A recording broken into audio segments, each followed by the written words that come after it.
Olá, sejam todos bem-vindos a mais uma edição do AMEC Convida, o nosso ponto de encontro aqui na associação de bate-papo para tratar de assuntos aqui relacionados ao mercado de capitais, governança corporativa, ao ESG, temas aqui muito caros para a nossa querida AMEC. E como sempre, estamos hoje muito bem acompanhados com a presença ilustre da Leila Lória, presidente do Conselho de Administração do IBGC, o Instituto Brasileiro de Governança Corporativa, e da Adriane de Almeida, diretora de desenvolvimento aqui do Instituto. Sejam bem-vindas aqui a esse bate-papo informal aqui no nosso espaço da MEC. Muito obrigada pelo convite, é um prazer estar aqui, Fábio. Obrigada, Fábio. Muito bom. Maravilha, pessoal. Hoje o pano de fundo aqui da nossa conversa é a temporada de assembleias, né? Esse evento que acaba acontecendo anualmente no mundo inteiro e que desperta muita atenção, interesse dos investidores por vários motivos, período de divulgação dos resultados, das demonstrações, mas em especial o momento de composição ou de recomposição dos conselhos, conselho de administração, conselho fiscal, e isso aqui gera sempre debates aqui acalorados e interessantes.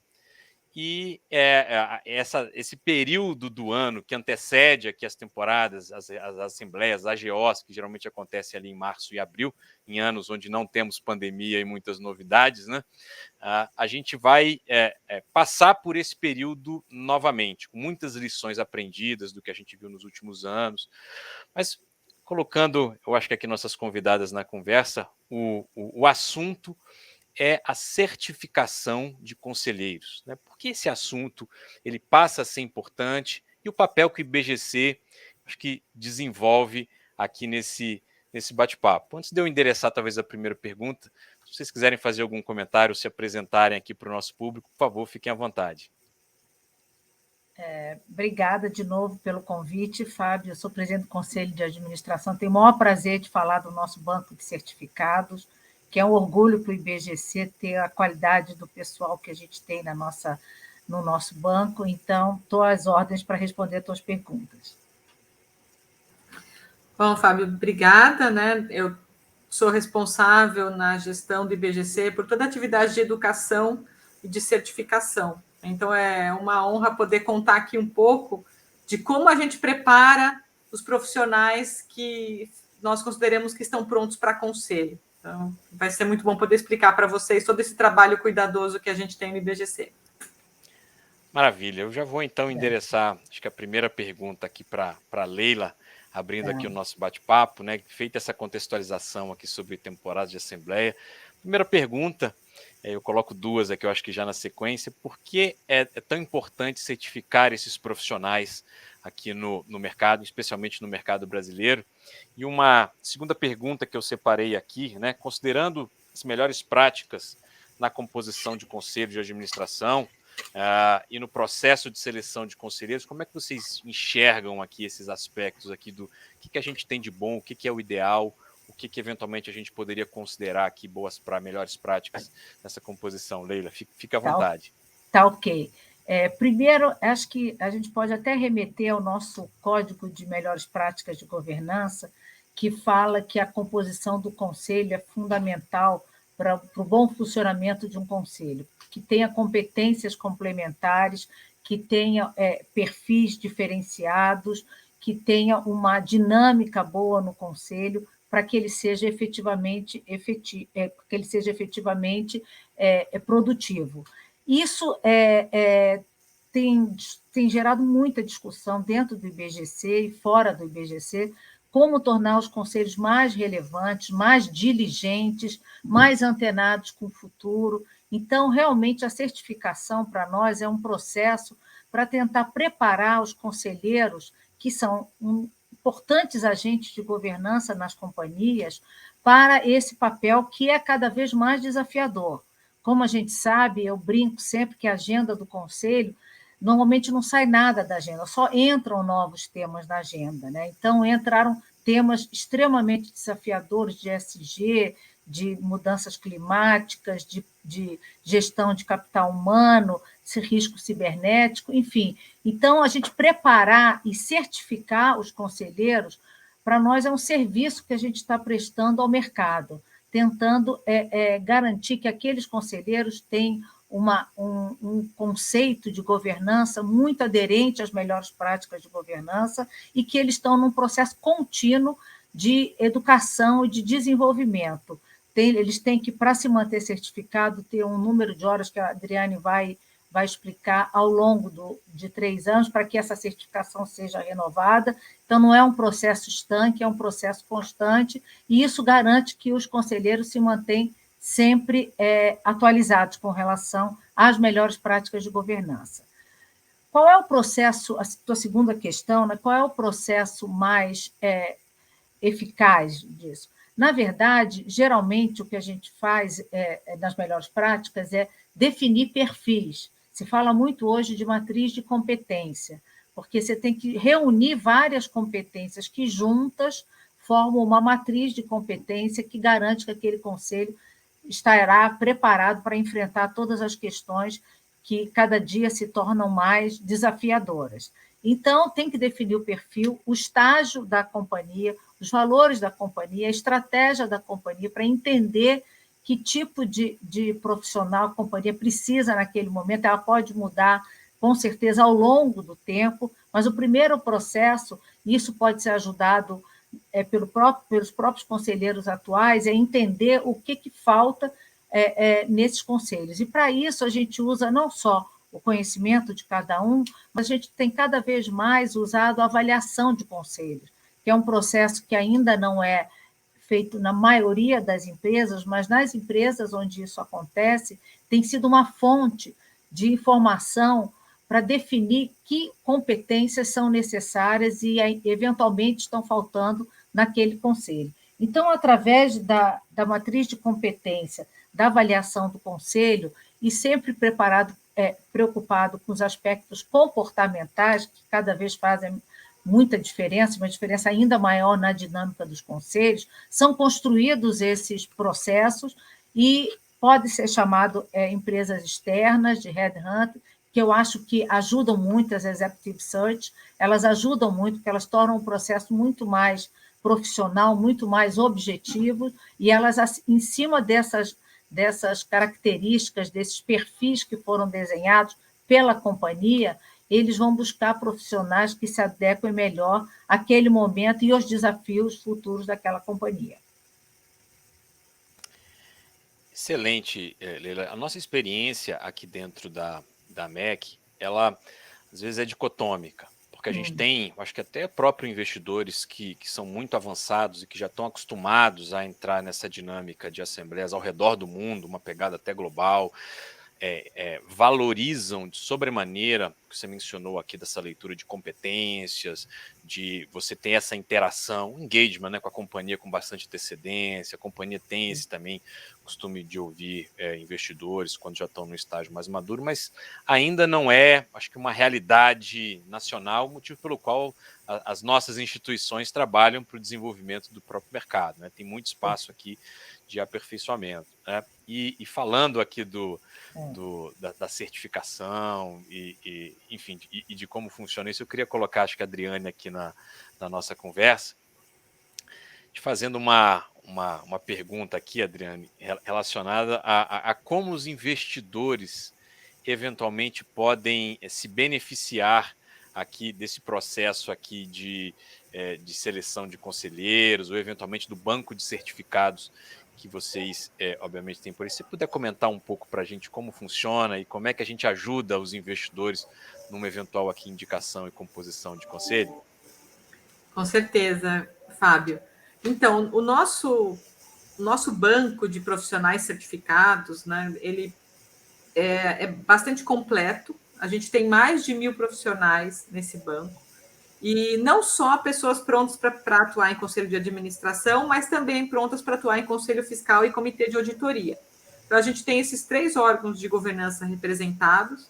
E quem é que entra, né? Quem são esses 1.000 profissionais? Como é que eles conseguem chegar a esse banco de profissionais certificados? Eu acho que é um diferencial da certificação, que já tem aí uma longa história, né, no mercado, é que o profissional que entra no banco, ele passou por um processo bem rígido de seleção, né? E eu posso falar mais depois, mas o conselheiro certificado, ele entende qual é o seu papel como conselheiro, ele passou por capacitação, ele passa por entrevista e tem a obrigação de atender o código de ética do IBGC e da certificação. Então, o Estatuto Certificado tem um código próprio, né, de comportamento. Então, quando você indica um conselheiro certificado, você sabe o padrão de comportamento que esse conselheiro certificado vai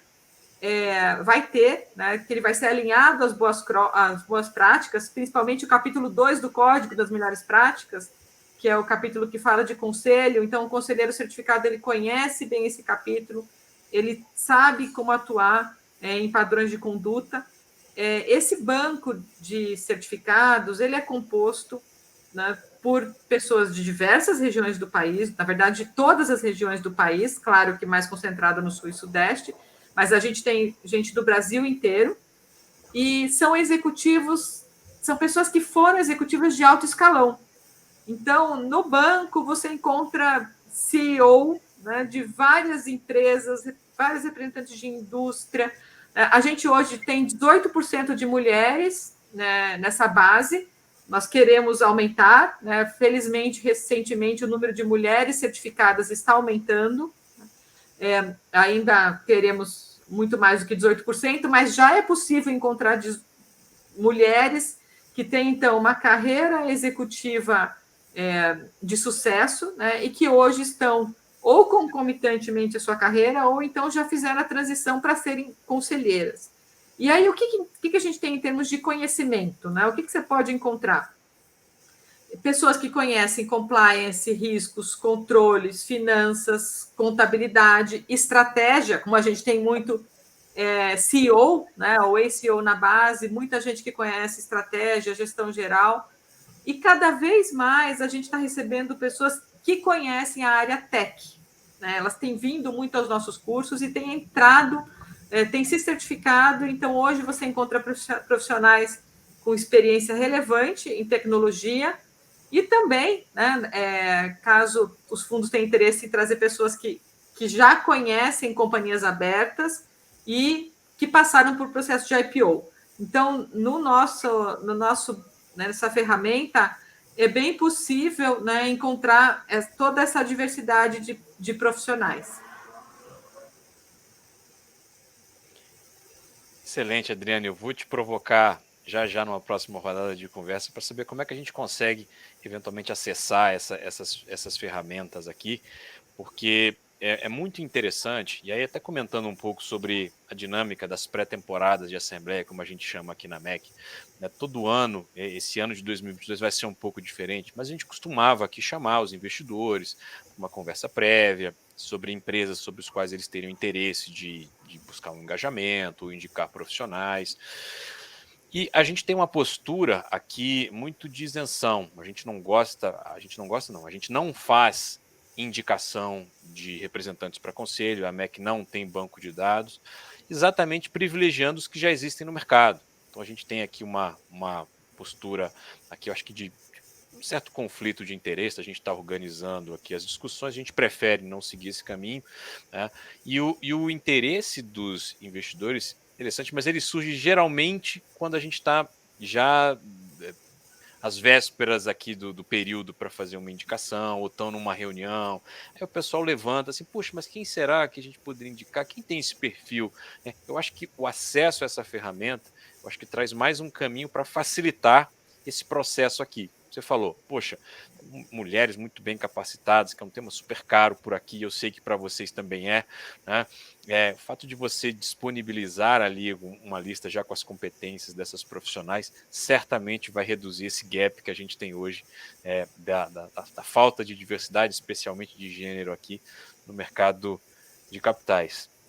Mas eu queria, acho que falar um pouco de futuro, e até do ponto de vista de curiosidade aqui, para saber um pouco da Leila, para o ano agora de 2022, o que está no radar do IBGC? O que a gente pode esperar aqui de novidade do nosso querido instituto aqui para o ano, Leila? Tá. Ok, eu vou tentar, elenquei algumas coisas, porque, como você sabe, o IBGC, como ele é multi-stakeholder, a gente tem uma agenda bem extensa para atender a todos os nossos stakeholders, e visando sempre a melhor governança e uma sociedade melhor através da boa governança. Mas a gente tem, uma das nossas prioridades para 2022, Fábio, é reforçar a agenda positiva que nós lançamos em 2021. Como agenda positiva, não sei se todos conhecem, mas engloba vários temas que têm medidas específicas que devem ser implantadas, como ética e integridade, que todos conhecemos, diversidade e inclusão, que você falou agora, a ambiental e social, que a gente vai falar muito de ESG, inovação e transformação, transparência e prestação de contas, tudo culminando com o Conselho do Futuro. Essa agenda foi lançada, é uma agenda que envolve mudança de cultura e, portanto, ela demora um tempo até de fato, ela ser implantada nas organizações. Então, a gente vai continuar focando nessa agenda, que a gente entende que é uma agenda ampla, mas que vai ser muito importante para as empresas. Dentro dessa agenda e dentro de outros temas específicos, o que a gente tem falado assim como prioridade para 2022? Nós vamos, nesse ano, Fábio, fazer a atualização do nosso Código de Melhores Práticas, que é a nossa Bíblia. A última versão foi em 2017, em 2022 a gente entende que é o momento da gente atualizar, então vai ser um ano em que a gente vai ter muita discussão conceitual sobre o Código de Melhores Práticas do IBGC. Nós estamos fazendo agora do Código de Conduta, mas o de Melhores Práticas, que, como eu falei, é o coração da governança e é a nossa Bíblia. Então, esse vai ser um dos projetos bem importantes. Nós vamos desenvolver mais ainda o que a gente chama de Chapter Zero, que o IBGC abriga no Brasil o capítulo do Chapter Zero. E isso tem a ver com uma das prioridades de todos os investidores, empresas, sociedade, que é com relação ao que a gente chama de urgência climática. Então, a gente tem um fórum no IBGC, que é um fórum que reúne executivos e conselheiros de várias empresas, onde a gente compartilha casos, melhores práticas, casos bem-sucedidos, enfim. Vai ter uma evolução desse fórum para o ano de 2022, e nós vamos ter, inclusive, quando entra um tema no IBGC, ele é transversal, ele vai para todas as áreas. Então, uma das áreas é a área de ensino. Vai ter um curso para conselheiros sobre como gerenciar, como monitorar mudanças climáticas. Essa é uma competência nova, relativamente nova. O Conselho não era tão exposto a esse tipo de desafio. Então, a gente vai ter eventos, a gente vai ter o Chapter Zero com muito mais força nos fóruns, vamos ter um evento internacional e vamos ter cursos para preparar ainda mais os nossos conselheiros.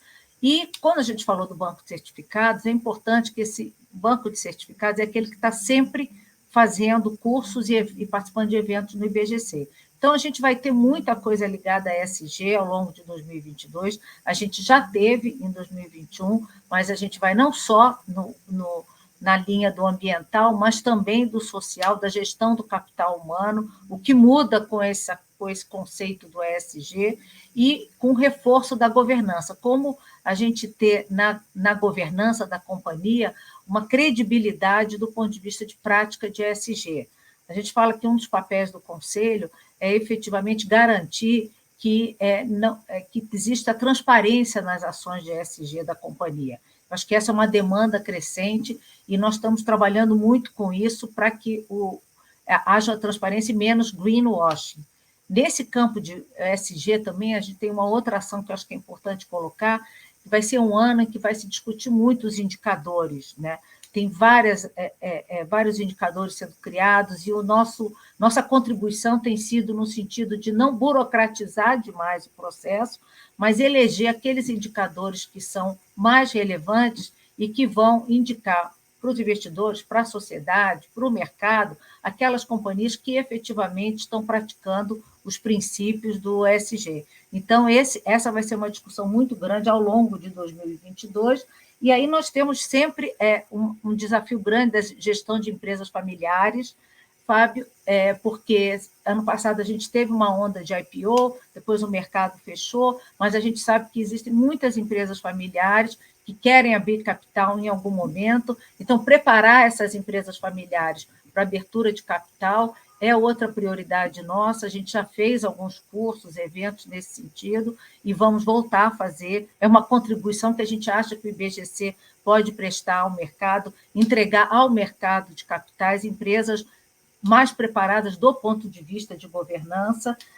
Nós temos também um assunto que ele é meio recorrente, mas que também é importante, que é a responsabilidade dos administradores, que esse é um ponto que tem sempre coisas novas acontecendo lá fora e aqui no Brasil, até onde vai a responsabilidade, até onde vai a diligência, até onde a gente tem que ser responsabilizado mesmo e que atitudes a gente pode tomar. Então, toda essa parte de responsabilização dos nossos conselheiros.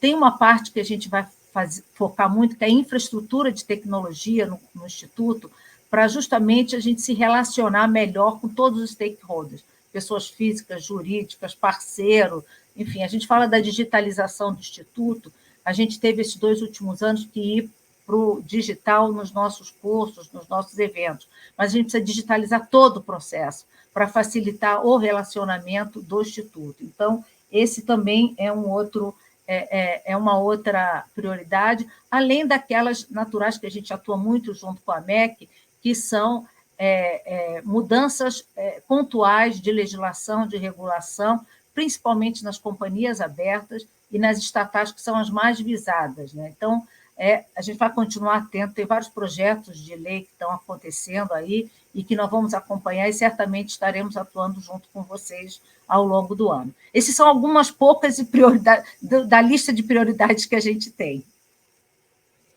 Uma lista de fôlego aí, Leila. Realmente impressionante o trabalho de vocês, sobre todos acho que os olhares aqui e os aspectos da governança corporativa, que vai ganhando outras nuances e dimensões muito contemporâneas. A gente está muito antenado aqui também com todas essas mudanças nos conselhos, no perfil dos conselheiros. Você citava mais cedo aqui o papel aqui de demanda por profissionais do mundo tech chegando ao conselho. Cada vez mais essas discussões de cibersegurança, papel do conselho aqui nessa estratégia das companhias, enfim, num contexto aqui que a gente viu muito de LGPD, uso de dados, como é que o conselho navega, mas o aspecto da sustentabilidade, ele realmente impressionou muito pela velocidade com que ele alcançou aqui o mainstream. Você citou várias iniciativas que vocês estão pilotando aí no Instituto. Aqui dentro da associação, o assunto também virou carro-chefe aqui das nossas discussões. E, obviamente, eu coloco aqui a MEC à disposição aqui para a gente buscar essa interação e cumprir aqui as nossas agendas próximas aqui institucionais.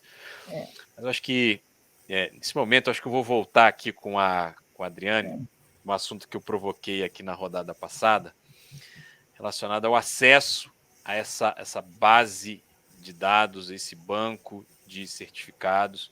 Como é que a gente facilita, eu já tinha levantado a bola aqui, Adriane, a vida dos investidores que eventualmente queiram buscar esse acesso, buscar currículos dentro desse banco de dados? Como é que é o caminho das pedras aí, Adriane?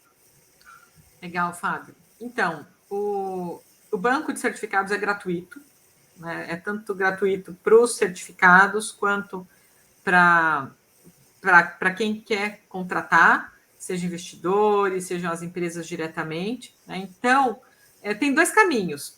É possível divulgar uma oportunidade, né? Então, se um gestor quer indicar algum conselheiro em uma empresa investida, pode divulgar essa oportunidade no banco e todos os certificados, as mais de 1.000 pessoas, vão ter acesso a essa oportunidade. Nesse caso, quanto mais assertiva for a demanda, né, quanto mais detalhes sobre quais as competências, os conhecimentos requeridos, melhor.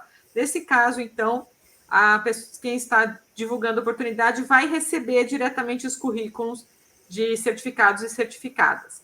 A outra alternativa é fazer uma busca na ferramenta.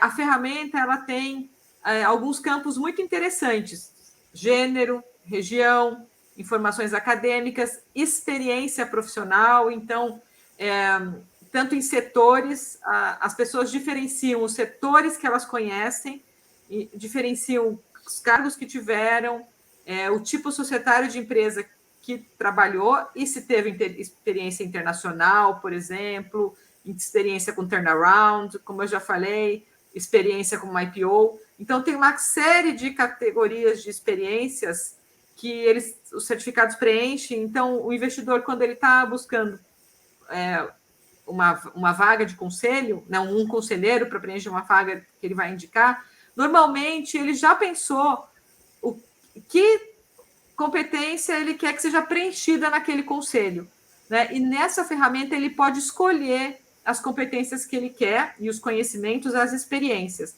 A gente também coloca experiências em conselhos, em comitês, né? E além do currículo completo. Então, é uma ferramenta muito simples de busca, em que você simplesmente escolhe os critérios que você quer, escolhe, como eu falei, gênero, região.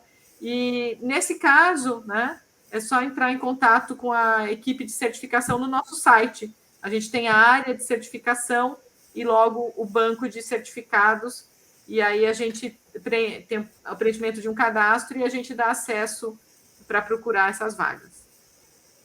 Excelente, Adriane. O site de vocês, ibgc.org.br, não é isso? Isso, /certificacão, né? Certificação /certificacão. Isso. Maravilha. Eu queria até emendar mais uma aqui, Adriane, se me permitir, relacionada aqui ao público que eventualmente tem experiência. Isso é relativamente comum aqui também no grupo próximo da MEC. Quem tiver interesse de buscar uma certificação profissional com vocês, qual o caminho das pedras, dicas e recomendações que você sugere aqui para esse profissional entrar em contato com vocês? Legal, acho que quanto mais investidores se certificarem, né, melhor para a comunidade de governança, inclusive, seria muito bem-vindo, Fábio. O caminho é o seguinte: a gente tem duas certificações, a certificação por conhecimento e a certificação por experiência. Por que a certificação por conhecimento? Porque a nossa bandeira é oferecer várias possibilidades de profissionais competentes. A gente não quer que as mesmas pessoas estejam em todos os conselhos, a gente quer oferecer possibilidades de pessoas diferenciadas. Então, a gente tem a certificação por conhecimento, porque é importante começar em algum momento. E o que nós queremos é que todos aqueles que comecem em algum momento saibam o que é ser um conselheiro. Então, quem ainda não tem um tempo relevante de conselho, ou ainda não está em conselho, mas é um executivo de alto escalão, faz um curso, isso tanto para conselho fiscal, quanto para conselho de administração, quanto para comitê de auditoria. Faz um curso para entender a função, né? Um curso com muitos aspectos comportamentais embutidos. Na verdade, é um curso que a gente fala muito da postura do conselho, da transferência, né, da mudança de mindset, da gestão para mindset de conselho, como é que um conselho se relaciona bem para melhor tomada de decisão. Então, é um curso, sobretudo, comportamental, né? Qual é a postura de um conselheiro e o que um conselheiro faz. E depois desse curso, tem um processo de documentação e avaliação da experiência, e, na sequência, um exame de proficiência. É quase que um CFA, né? Falando aqui a linguagem do mercado de capitais, né? É uma espécie de CFA, um pouco pocket, porque são 60 perguntas de questões de múltipla escolha que abrangem 4 temas: governança, contabilidade e finanças, ambiente regulatório e legislação e gestão estratégica. Então, passou nesse exame, faz parte da comunidade de certificados. Por outro lado, quem já tem experiência, 4 anos de experiência em conselho, pode aplicar para a certificação por experiência, né, que a designação é CCA+, é o que diferencia o certificado por experiência por conhecimento, que é o CCA. E, nesse caso, existe toda a análise da documentação, né, da experiência, prévia em conselho e, na sequência, passa por uma banca de avaliadores, né? São pessoas que são conselheiros muito experientes e que conhecem o tema de pessoas. Então, quem está na banca de certificação conhece conselho e conhece pessoas, conhece competências. Então, toda aquela avaliação que a Leila trouxe, né, importante para se colocar alguém em um conselho, a banca faz na avaliação dos conselheiros e ela olha todas as competências necessárias para um conselho antes de aprovar um candidato ao CCA+.